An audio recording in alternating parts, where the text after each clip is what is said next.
اعوذ باللہ من الشیطان الرجیم بسم اللہ الرحمن الرحیم۔ سینشین پر تشریف فرما نقیب ملت بیرسٹر اسد الدین اویسی صاحب، صدر کل ہند مجلس اتحاد المسلمین و معزز رکن پارلیمنٹ، سالار ملت ایجوکیشنل ٹرسٹ کے ٹرسٹی جناب ڈاکٹر نور الدین اویسی صاحب،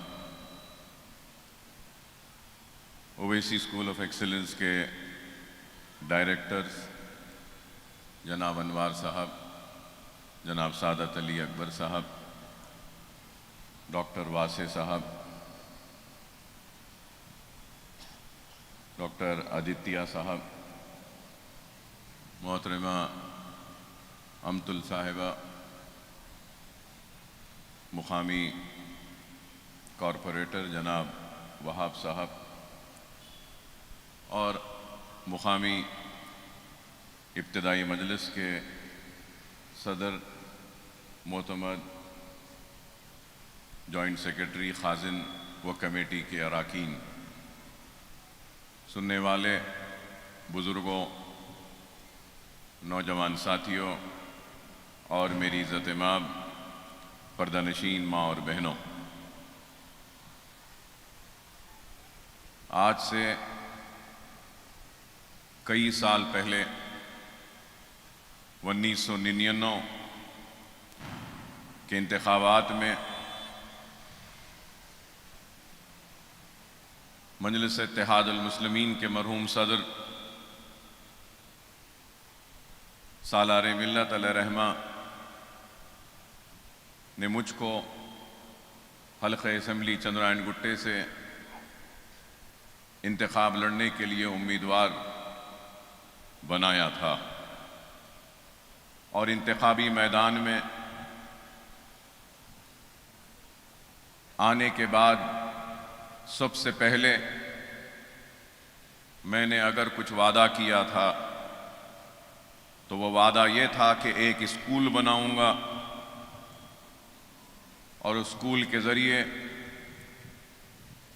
تعلیمی پسماندگی کو دور کرنے کی اپنی جانب سے جو بھی ممکن کوشش کروں گا، اور اگر کسی کو میرے وہ جملے یاد ہے تو میں یہی کہتا تھا کہ معصوم انگلیوں میں قلم کو تھمانے کے لیے انتخاب لڑ رہا ہوں، ان معصوم کھانوں پر کتاب اور بستے کا بوجھ ڈالنے کے لیے انتخاب لڑ رہا ہوں، جہالت کا خاتمہ کرنے کے لیے انتخاب لڑ رہا ہوں، علم کی روشنی سے اندھیرے گھروں میں نئے اجالوں کو لانے کے لیے انتخاب لڑ رہا ہوں۔ تو میں یہ انتخاب غریب یتیم لڑکیوں کی شادی کے انتظام کے لیے لڑ رہا ہوں، اور شہر حیدرآباد کی فضاؤں میں جو انتشار کو پیدا کیا گیا اس انتشار کے خاتمے کے لیے انتخاب لڑ رہا ہوں۔ الحمدللہ کوئی اس بات سے انکار نہیں کر سکتا کہ اکبر الدین اویسی نے اپنے وعدوں کو پورا نہیں کیا۔ وعدہ تو ایک اسکول کا تھا، اور ایک سفر کا آغاز ہوا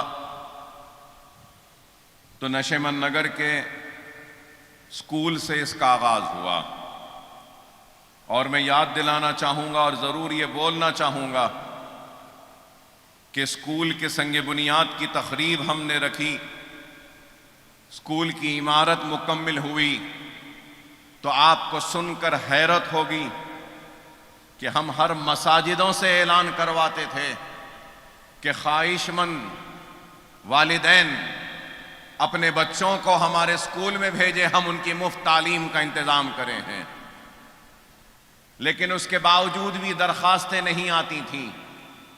ہمارے صدور و معتمدین گھروں میں جا کر دستک دیتے تھے، بولتے تھے کہ آؤ اس مدرسے میں اپنے بچوں کو داخلہ دلواؤ، تو اس کے بعد بھی نہیں آتے تھے. 5 برس تک نشستیں کئی خالی رہا کرتی تھیں، اور پھر ان 5 برسوں کے بعد ہم نے ایک اور اسکول کا سنگ بنیاد رکھا ریاست نگر جمال کالونی میں. وہاں پر بھی یہی حال تھا، مساجدوں سے اعلان گھروں سے لاتے تھے. مجھے یاد ہے کہ میں سلیم بیگ صاحب کو، ڈاکٹر یوسف نقشبندی صاحب کو، مظہر صدیقی صاحب سے کہتا تھا کہ آپ جائیے گھروں سے بچوں کو لائیے، نشستیں خالی ہیں. تو یہ ایک تعلیم کی طرف لوگوں کا کس طریقے سے، علم کی طرف کتنی توجہ تھی لوگوں کی، آپ اندازہ لگا سکتے ہیں کہ ہم نے ویسے اس دور میں علم کو گھر گھر پہنچانے کا ایک بیڑا اٹھایا اور کام کا آغاز کیا. اور پھر سالار محترم نے بلا کر مجھے ذمہ داری دی کہ عنبر پیٹ کا بھی اسکول ہے میاں، یہ اسکول کو بھی آپ دیکھیے، اس کی ذمہ داری لیجیے. عنبر پیٹ میں موقوفہ جائیداد میں چھوٹے سے ٹین کے شیڈ میں چند بچوں کی تعلیم کا اہتمام و انتظام کیا گیا تھا، لیکن وہاں کے ذمہ داران چلانے میں مجبوریاں آ رہی تھیں ان کے سامنے. تو وہ ٹین کے شیڈ کا ایک جو تھا اس کو ہم نے حاصل کیا سالار ملت ایجوکیشن ٹرسٹ کے نام پر. وہاں پر ایک عمارت بنائی، پھر حالیہ عرصے میں ایک اور عمارت بنائی عنبر پیٹ میں. تو عنبر پیٹ کے اسکول میں 2 عمارتیں ہیں اسکول کی، اور وہاں کے بچے فرسٹ ڈویژن میں کامیاب ہوتے ہیں. اور وہاں کی 2 لڑکیاں میڈیکل کالج میں داخلہ لیں، اور ہمارے اویسی اسکول آف ایکسلنس سے پڑھنے والی لڑکی نے، ہمارے اویسی اسکول آف ایکسلنس کے اسکول میں پڑھنے والی لڑکی نے سارے ریاست آندھرا پردیش تلنگانہ بننے سے پہلے نرسنگ کے انٹرنس میں آندھرا پردیش میں ٹاپ کی تھی، نمبر 1 آئی تھی لڑکی. پھر وہ 2 عمارتیں عنبر پیٹ کی، نشیون نگر کی عمارت،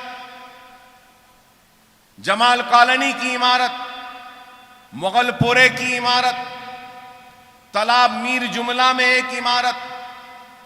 پھر وہاں سے نکلنے کے بعد ریاست نگر جمال کالونی میں اسکول کی عمارت تھی. آپ کو یاد ہوگا اگر تو میں نے اپنے حالیہ اسمبلی انتخابات میں اعلان کیا تھا کہ ریاست نگر میں ایک جونیئر کالج بناؤں گا. الحمدللہ انتخابات کے بعد سنگ بنیاد رکھا، اور وہ جونیئر کالج کی عمارت بھی قریب الختم پر تکمیل پر ہے. لاک ڈاؤن رہا، جنوری سے مزدور نہیں، سب کچھ بند تھا، لیکن الحمدللہ ہماری تعلیمی اداروں کی تعمیری کام کبھی نہیں رکا، جاری تھا، جاری ہے اور جاری رہے گا. ریاست نگر میں 2 عمارتیں، پھر حافظ بابا نگر میں ایک عمارت ہے، وہاں پہ 1300 بچے زیر تعلیم ہیں. پھر اس کے بعد میں نرقی پھول باغ کا اسکول چل رہا ہے، وہاں پہ بھی قریب 750 بچے زیر تعلیم ہیں. پھر سلالہ میں بارکس سلالہ میں، وہاں پر بھی اسکول کی تعمیر قریب الختم پہ ہے. آئندہ تعلیمی سال سے سلالہ بارکس میں بھی اسکول میں داخلوں کا آغاز ہو جائے گا، اور اسکول وہاں پر بھی شروع ہو جائے گا. اور پھر بلہ گڑے میں تھوڑی سی زمین لی، پہلے ایک عمارت بنائی، پھر اس کے بعد ایک عمارت بنائی، پھر زمین بڑی کی، قریب 1.5 ایکڑ کی زمین، 3 عمارتوں کو ملا کر پھر ایک وسیع عمارت. ارے حساب میرے پاس خود نہیں ہے کہ کتنی عمارتیں بن گئیں، اور اگر میں آج سوچوں کہ میں اور ایسا بناؤں گا تو شاید ممکن نہیں. یہ اللہ کا کام ہے، اللہ ہی نے کروا دیا، اللہ ہی نے لے لیا اس کام کو. اللہ نیتوں کو دیکھنے والا، جاننے والا ہے. کوئی معمولی کام نہیں ہے. آپ غور کریں کہ ہزاروں بچے زیر تعلیم ہیں. اگر 10,000 بچوں کا بھی حساب لے لیں تو آپ کے محلے میں بھی چھوٹے موٹے اسکولز ہوں گے. کتنی فیس دیتے ہیں ماہانہ؟ کم از کم 300 روپیے. ٹین کے ڈھالیے میں کمزور ٹیچر اچھی نہیں تو 300 روپیے, اور کچھ تھوڑا ذرا اچھا تو 500, اور اگر کوئی بہت اچھا تو 1,000 2,000 روپیہ لیا جاتا ہے. ارے آپ غور کرو, الزام لگانے والوں, تنقید کرنے والوں, میں تمہاری عقل کو آج سوچنے پہ مجبور کر رہا ہوں کہ الزام لگانے والوں بتاؤ, اگر ایک بچے پہ سال کو 15,000 روپیے کا بھی اگر خرچہ نکال لیں, 15,000 کا, میں پرائمری اسکول کی بات کر رہا ہوں 500, ہائی اسکول میں 1,000-1,500 لیتے ہیں ماہانہ. اگر ہم 15,000 کا بھی ایوریج لے لیتے ہیں, چلو 15,000 بھی نہیں, اگر 10,000 کا بھی ایوریج لے لیتے ہیں تو 10,000 بچوں کے کتنے پیسے ہو رہے ہیں سالانہ؟ اندازہ لگاؤ کتنے ہو رہے ہیں. 15,000 بچوں کا بھی نہیں کہہ رہا ہوں, 10,000 بچے, اور ایک ایک بچے پہ 10,000 کا صرفہ کتنے ہوئے؟ ارے کروڑوں روپے ہو رہے ہیں. اگر اکبر الدین اویسی کو کمانا ہوتا تو ان اسکولوں کے ذریعے سالانہ کروڑوں روپے کما سکتا تھا, لیکن اکبر الدین اویسی نے کمایا نہیں بلکہ سالانہ کروڑوں روپیہ چندرائن گٹے کی عوام اور غریب مسلمانوں کی عوام کو بچایا اور جہالت کے خاتمے کے لیے علم کی روشنی ہر گھر میں گھر گھر کو پہنچائی. یہ ہمارا کام ہے.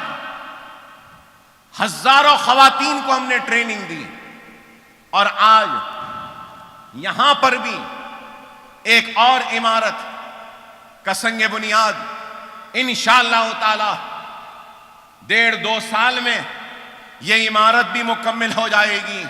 اور یہ عمارت جب مکمل ہو جائے گی تو میرا ارادہ ہے کہ بابا نگر میں جو ایک اسکول چل رہا ہے جس میں 1,300 بچے ہیں, اس میں لڑکیاں بھی ہیں لڑکے بھی ہیں, ساتھ پڑھ رہے ہیں. جب یہ عمارت مکمل ہو جائے گی تو ایک اسکول صرف لڑکیوں کا ہوگا تو ایک اسکول صرف لڑکوں کا ہوگا. یہ میرا ارادہ ہے. ہم کام کر رہے ہیں, اور صرف کام ایسا نہیں کہ صرف دکھاوا. ارے آج کروڑوں روپے کے اثاثے ہو گئے سالار ملت ایجوکیشن ٹرسٹ کے, اور یہ اثاثے میرے ذات کے یا میرے نہیں ہیں, یہ قوم و ملت کی امانت ہے. اور اللہ جب میرے اس کام کو قبول کرے گا, اللہ سے دعا ہے کہ اللہ میرے اس کام کو قبول کرے, اور اللہ جب اس کام کو قبول کرے گا اور اس کام کا اجر جب مجھے دے گا تو میں اللہ سے آج دعا کرتا ہوں کہ اللہ تیرے میرے اس کام کے اجر کا مستحق صرف میں نہیں, میرے چندرائن گٹے کا ہر وہ ورکر میرا ساتھ دیا جس نے 99 سے لے کر آج تک ساتھ دیا. اے اللہ ایک خطرہ ہی صحیح تو اس کا اجر عظیم ان کو بھی عطا کر دے, کیونکہ ان کا بھی شامل دخل ہے اس میں کہ انہوں نے مجلس پہ اعتماد کیا, سالار کے فیصلے پر اعتماد کیا, اور مجھ جیسے گنہگار کو اپنا خادم بنانے کے لیے محنت کی, جدوجہد کی, اور مجھ جیسے گنہگار کو رکن اسمبلی بنایا.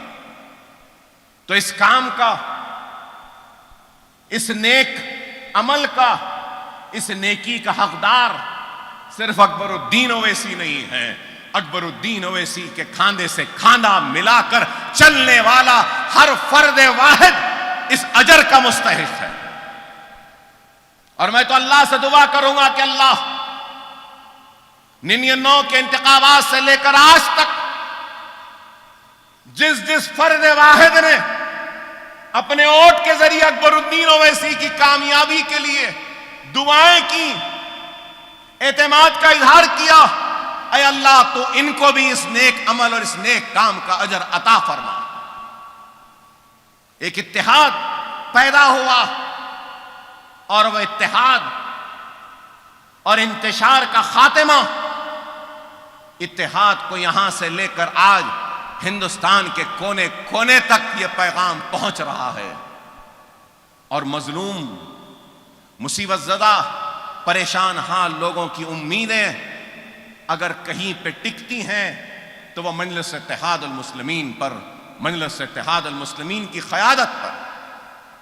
آج یہ اتنا کام جو ہو رہا ہے، یہ کام کوئی معمولی کام نہیں ہے۔ اگر ایک انسان گھر بنانا چاہے تو زندگی میں ایک گھر بنا لے تو خوش ہوتا ہے، گھر بنانے کی تقریب کرتا ہے، مہمانوں کو بلاتا ہے، بتاتا ہے کہ دیکھو میں نے اپنے زندگی میں گھر بنایا ہے۔ لیکن اکبر الدین اویسی نے ایک نہیں کئی عمارتیں بنا دی اسکول کی، اور میں یہ کہوں گا، سننے والوں سے کہوں گا، دولت مند لوگوں سے کہوں گا، اہل دل سے کہوں گا کہ انسان اور دنیا میں کے سامنے دولت کی کئی شکلیں ہیں۔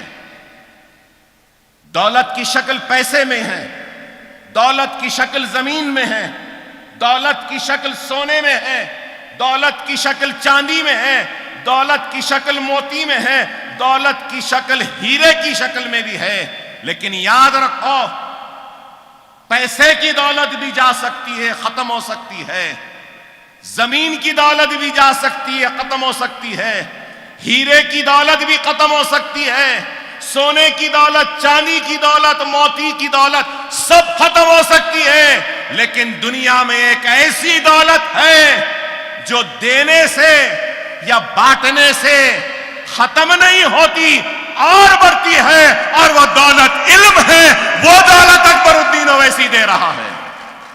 اکبر الدین اویسی وہ دولت دے رہا ہے جو دینے سے، بانٹنے سے ختم نہیں ہوتی، کم نہیں ہوتی، اور بڑھتی ہے اور بڑھتی ہے۔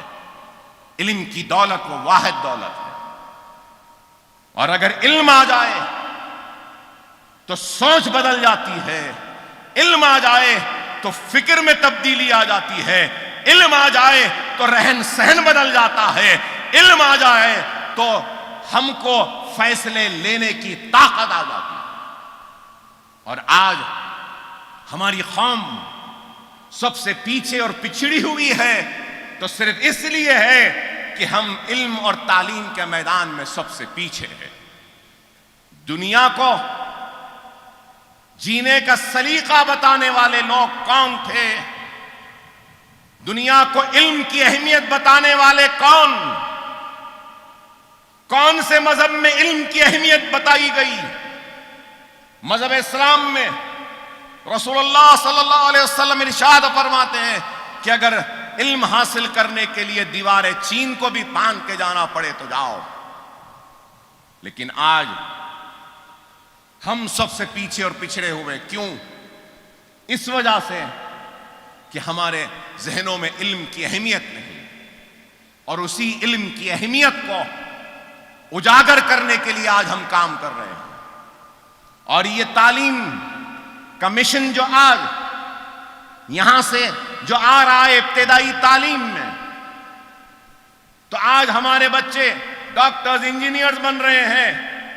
انشاءاللہ تعالی doctors, engineers, M B A graduates, research scholars, P H Ds, I A S, I P S, I F S, I R S, group 1 group 2 میں بھی ہمارے بچے جائیں گے اویسی اسکول آف ایکسیلنس کے، اور بتا دیں گے کہ ہم میں عزم ہے، ہم میں ارادہ ہے۔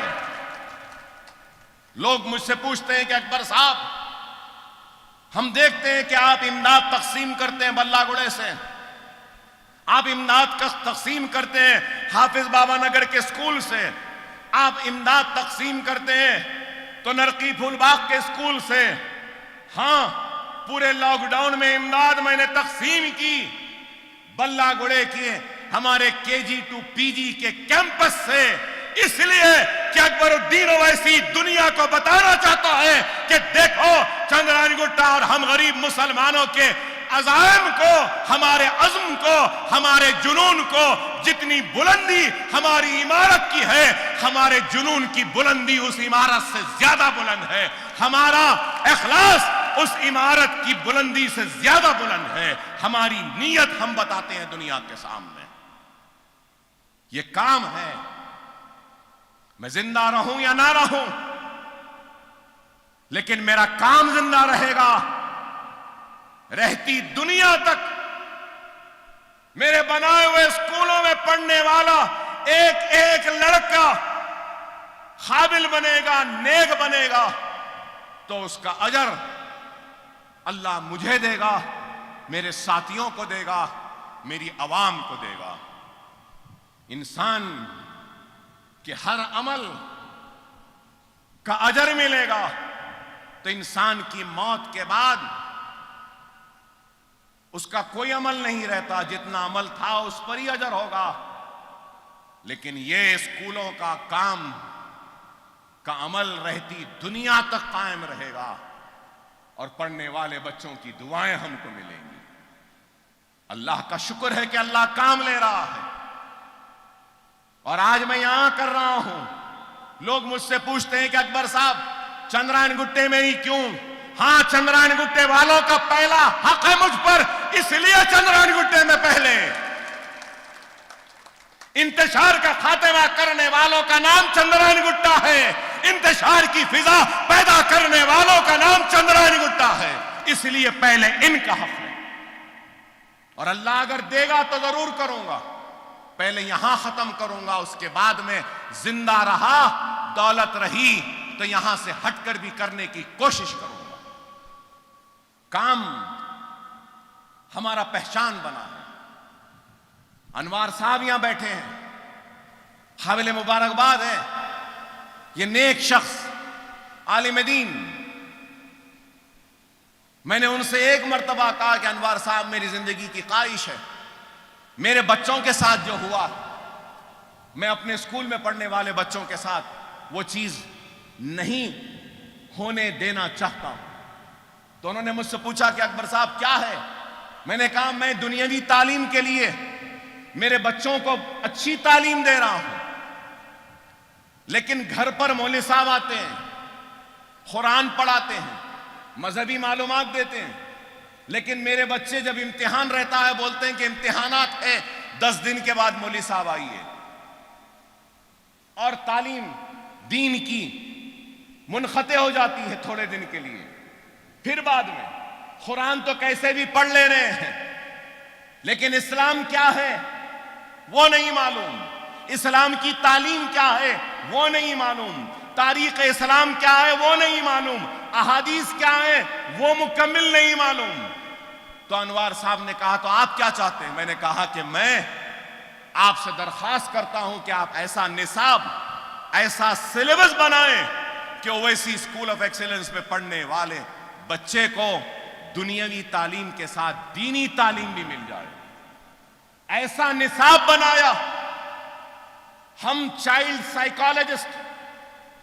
سائیکالوجسٹ کو ہم نے مقرر کیا، بچوں کے جو برین ڈیولپمنٹ ہوتا ہے، ذہن جو بنتا ہے، اس کے ایکسپرٹس کو ہم نے مقرر کیا۔ انہوں نے کہا کہ اتنا بوجھ یہ عمر کے بچے پہ ڈالا جا سکتا ہے، اتنا بوجھ۔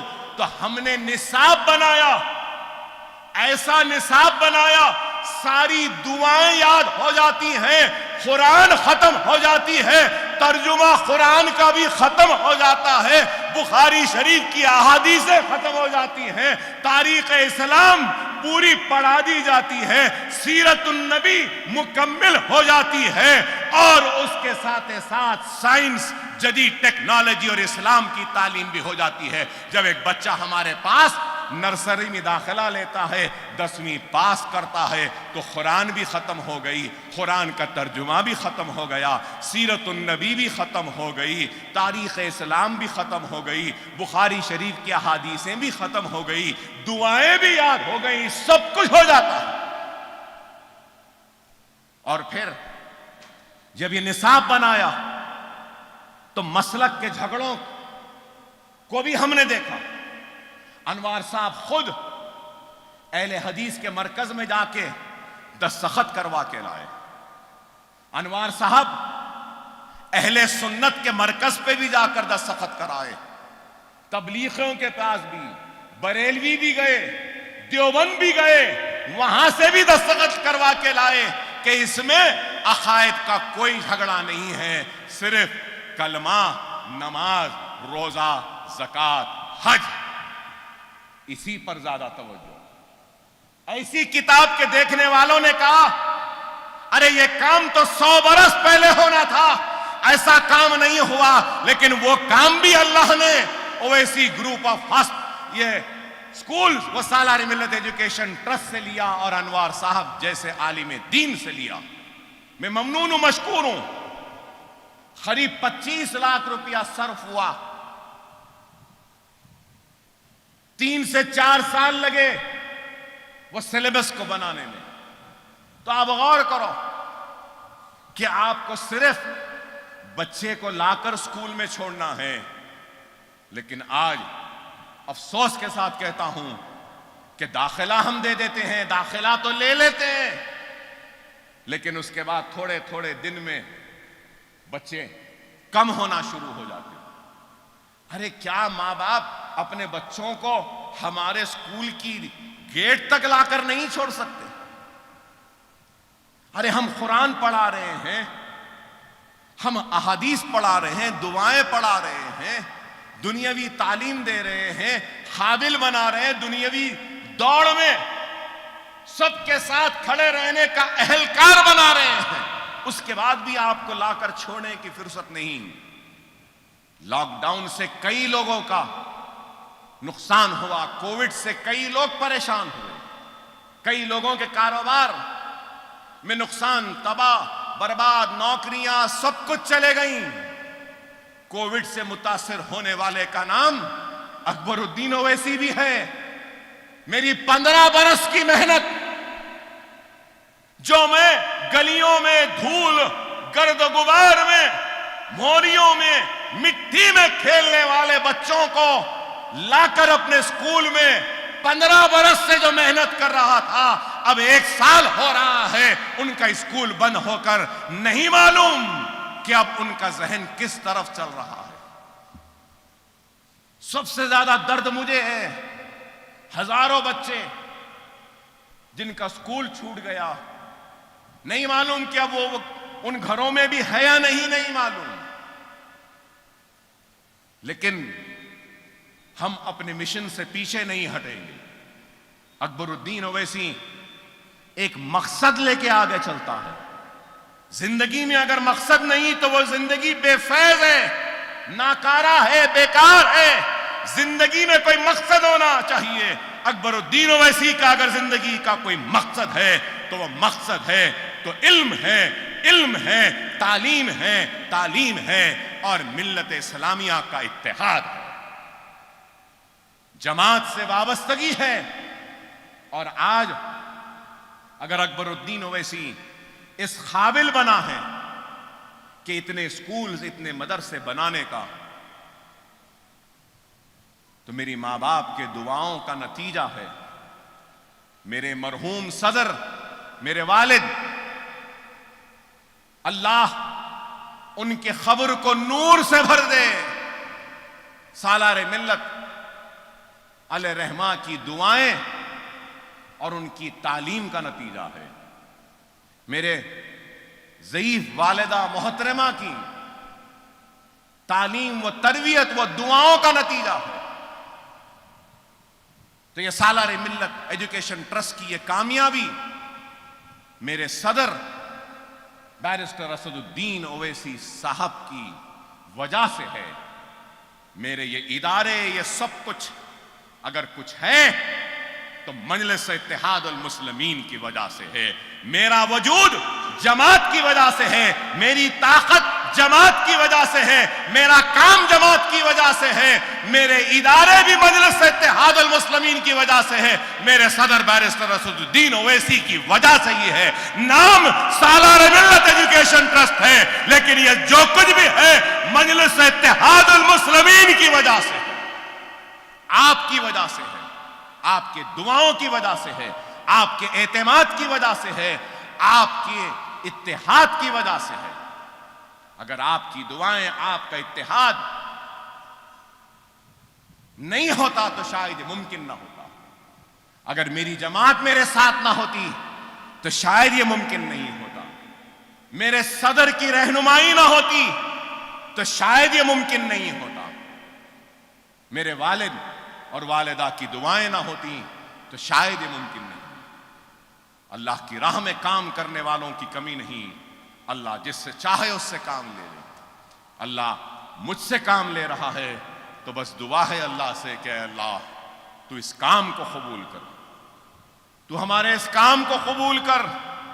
اے اللہ تو جانتا ہے کہ بڑی مصیبتوں میں زندگی گزاری ہے میں نے، بڑے کرب میں گزاری ہے کئی راتیں میں نے، مگر اے اللہ میں نے تیرے حبیب کی امت کی خدمت میں کبھی بھی کوتاہی نہیں کی، کبھی بھی بے ایمانی نہیں کی، ان کے ساتھ ایمانداری کے ساتھ خدمت کی ہے۔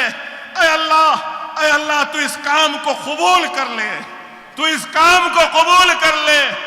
راتوں کے کرب اور ضرب کی تکلیف میں بھی میں نے فکر کی ہے تو اپنے درد کی نہیں فکر کی ہے، تو اے اللہ تو جانتا ہے تیرے حبیب کی امت کی فکر کی ہے۔ میں نے کبھی اپنے ذات کی، اپنی اولاد کی فکر نہیں کی، فکر کی ہے تو اے اللہ تیرے حبیب کی امت کی فکر کی ہے، تو اس جماعت کی فکر کی ہے، تو میرے صدر کی، میری عوام کی۔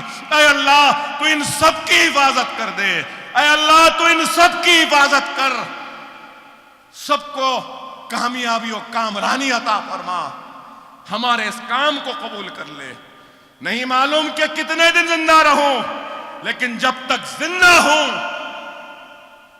میرا ہر لمحہ آپ کی فکر، آپ کی تڑپ، آپ کی خدمت میں گزرے گا، یہ وعدہ ہے میرا۔ میرے زندگی میں اب کوئی خواہش نہیں، اللہ کا شکر، کچھ نہیں چاہیے۔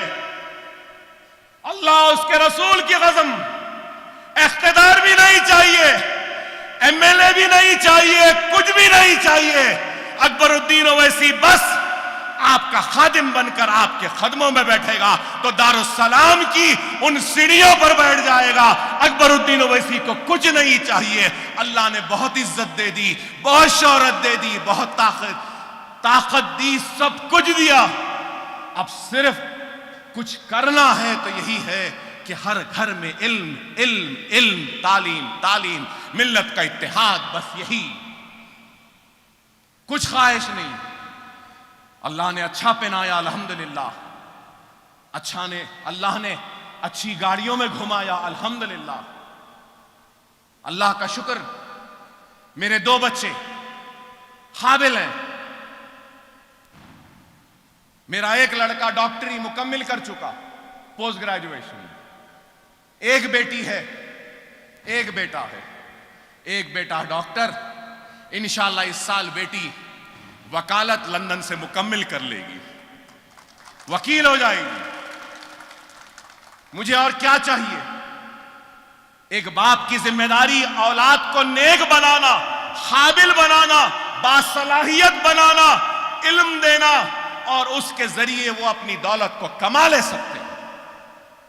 اپنی اولاد کو جو کرنا تھا کیا میں نے، نیک بنایا، قابل بنایا، اچھی تعلیم دی، ڈاکٹر بنایا، وکیل بنایا، اب آگے ان کو جانا۔ مگر میں اللہ سے یہی دعا کروں گا کہ میرے بعد بھی یہ ادارے ایسے ہی چلتے رہیں جیسا میری زندگی میں چلتے ہیں۔ یہ سکولوں پہ ماہانہ 30 لاکھ کا خرچہ آتا ہے تنخواہوں کا، 30 لاکھ کا سالہ ماہانہ۔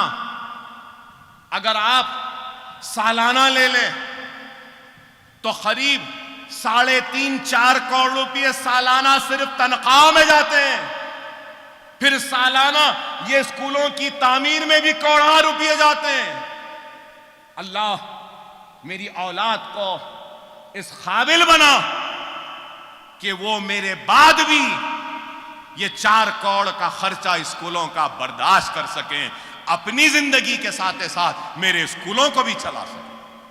میری کوشش ہے کہ زندگی میں ایسا کچھ انتظام کر چلا جاؤں کہ میرے مرنے کے بعد بھی میرے اسکول میری اولاد کے محتاج نہ رہے، کسی کے محتاج نہ رہے، خود بخود میرے اسکول چلتے رہیں۔ انشاءاللہ آئندہ 5 سال میں وہ کام بھی کروں گا۔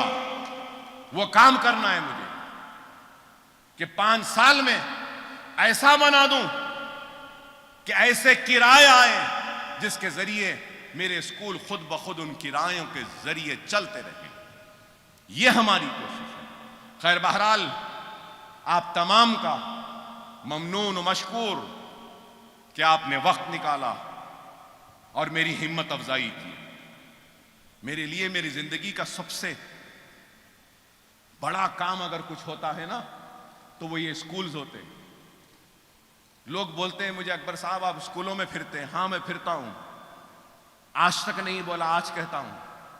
جب بہت درد ہوتا ہے پیٹ میں، طبیعت بہت خراب رہتی ہے اور درد سے کھانا نہیں کھا سکتا، بھوکا رہتا ہوں، پیاسا رہتا ہوں اور کسی وجہ سے دل میں درد ہوتا ہے، کرب میں رہتا ہوں، تکلیف میں رہتا ہوں، تو اللہ اس کے رسول کی قسم ان اسکولوں کا رخ کرتا ہوں، اور جب معصوم غریب بچوں کے چہروں پہ وہ مسکراہٹ دیکھتا ہوں تو میرا سارا غم چلا جاتا ہے، ساری تکلیف چلی جاتی ہے، سارا کرب چلا جاتا ہے۔ یہ خوشی مجھے ملتی ہے۔ میری زندگی کی سب سے بڑی خوشی ہے تو وہ ان معصوم بچوں کی تعلیم کا انتظام ہے۔ میں آپ کا ممنون ہوں، مشکور ہوں کہ آپ نے وقت نکالا اور میری ہمت افزائی کی، اور دعا کریں اپنے نمازوں میں کہ اللہ میرے اس کام کو قبول کرے۔ لاک ڈاؤن میں بھی ہم نے کام کیا، یہ سیلاب میں بھی کام کیا، جتنا ہو سکتا ہے میرے سے میں نے کیا۔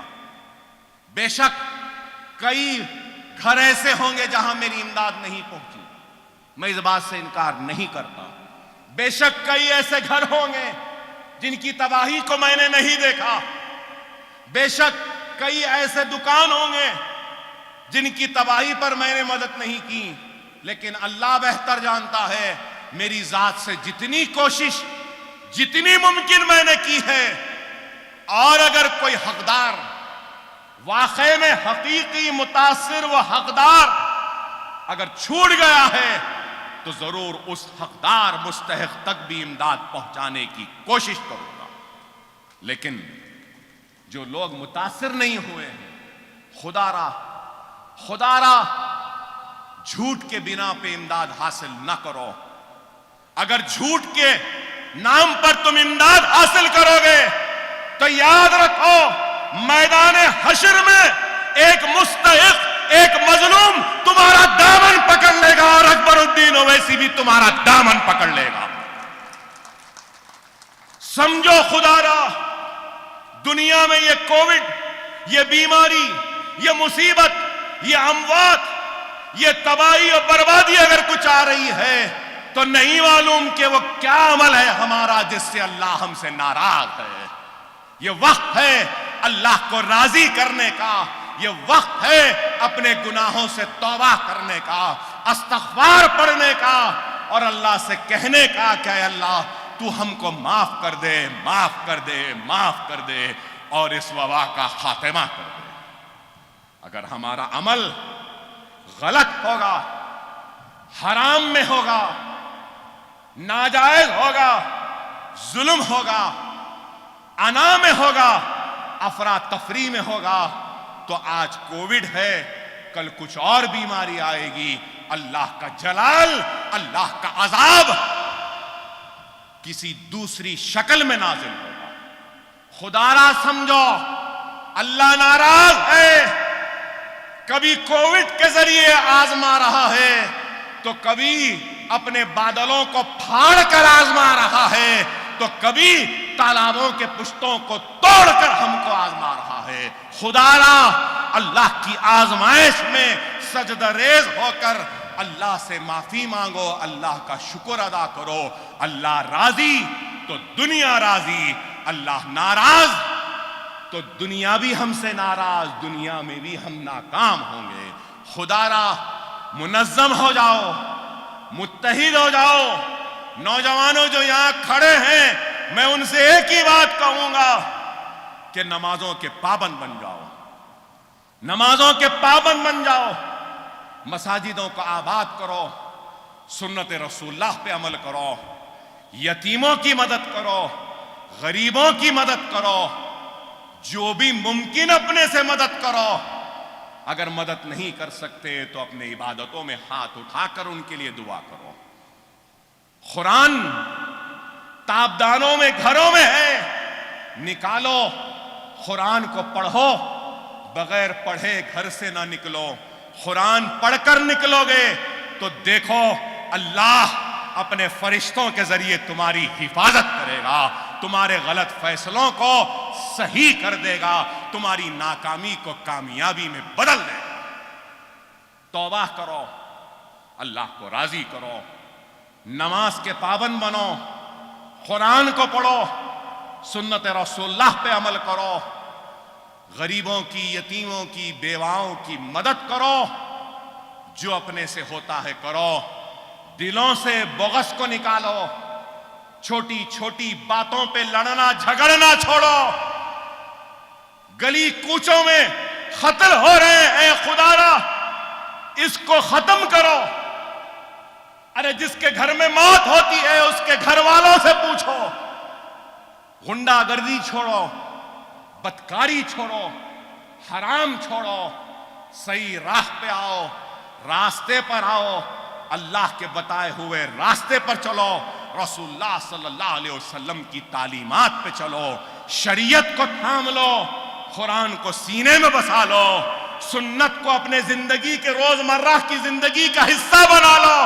پھر دیکھو دنیا تم کو شکست نہیں دے سکتی، تم دنیا کو شکست دو گے اور دنیا کے فاتح بنو گے، بشرط یہ کہ تم اس پر عمل کرو گے۔ وآخر الدعوانا الحمدللہ رب العالمین۔